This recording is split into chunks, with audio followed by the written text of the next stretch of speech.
Okay, guys, got a nice little, well, quite a big chess puzzle for you today by a Soviet chess composer, like a puzzle composer, and also a master of endgame studies.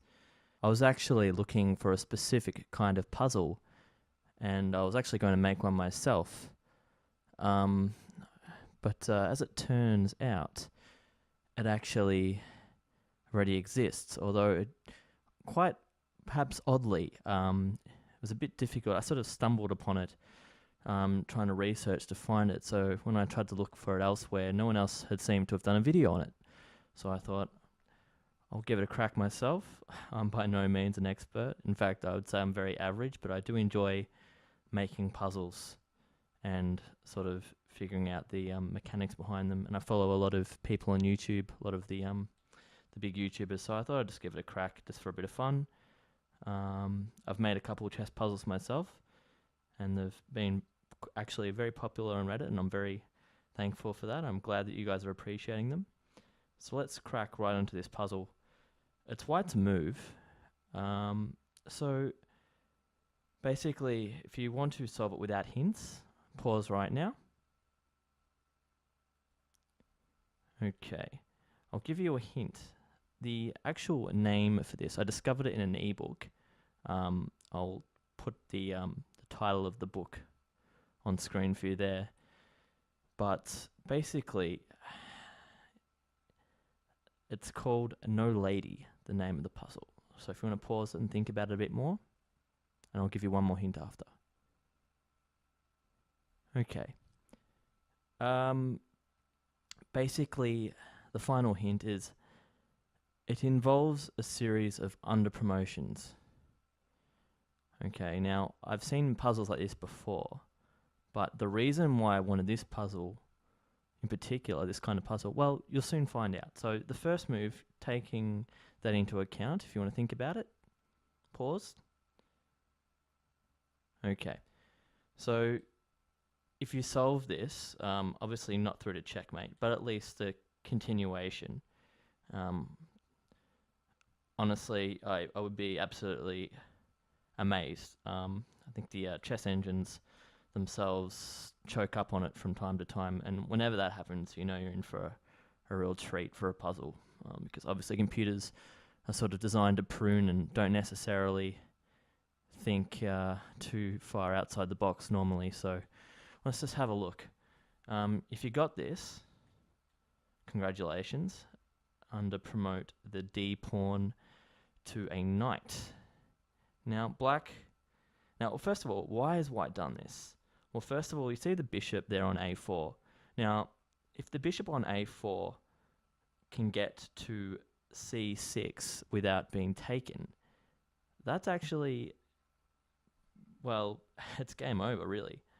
Because even if white blocks with bishop g2 there in the bottom right corner, let me just put that on the board for you. And white's only defense here is to put the queen in front and then the bishop. And, well, yeah. Actually, there's actually, I think, a couple of ways there of mating. I think black can actually just take with the bishop, and that makes for an elegant mate as well. But let's just go back here. So white plays a knight. Okay, so we've established that queening is off the table due to that imminent checkmate threat. Now black obviously isn't going to go on the square that's threatened by the knight there on c6. So it goes to e8. Now this is a computer move, so you expect to get the best defense here, which is always good for puzzles, to get a computer-like defense, put up the best resistance. Now, what this is the move, I presume, that's given in the puzzle. I haven't actually read the entire puzzle transcript, but obviously it's going to be the same as computer because it's the best line of defense. So white pushes a pawn. Now, the reason I'd say this is because it's, well, I mean, it's pretty intuitive. I mean, there's not many other options for white here. So black, what can he do? Well, he can't really move the king. So he has to move the bishop back. It's just sort of oscillating there. Now, what's white going to do? Well, let's just see what happens if black decides to not move. Let's say black moves to f3. Now, watch what happens. Yeah, it's all over now. So we're back at this position. Now white marches, black moves and attacks that pawn on c2. There's not really much you can do. But actually, the real reason, what black is actually trying to do, the master plan, if you will, with the bishop here, is actually try to maneuver, reroute it through e4, and try to cut off the white pawn on a8. And there's actually a really genius idea behind this, and kudos to the puzzle solver for this. But white has to do something else. White to move. There's only one move that white can make here to make this into a winning position. Can you guess what it is? Now, if we can just remember following the theme of earlier. Okay, I'll let you pause.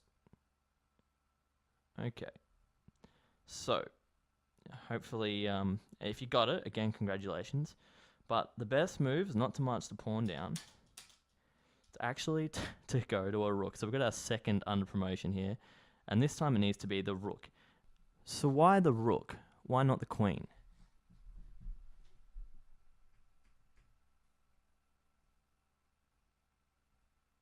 Well, if we go to queen here, now black can actually snap this off.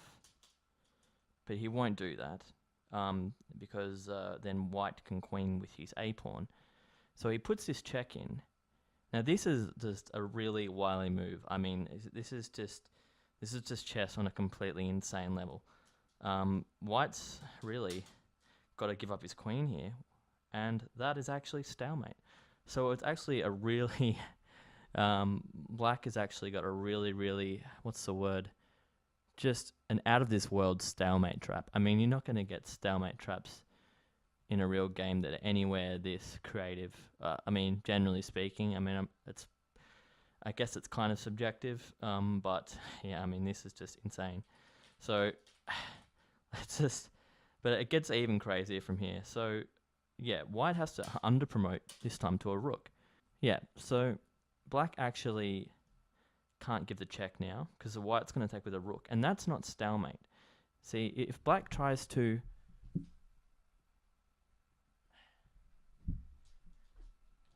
so let's just see this. So if black tries to throw in this check, now white can actually take. This is not stalemate, and black has a move, and of course it's just to shuffle the king across, which means white's totally winning in this position.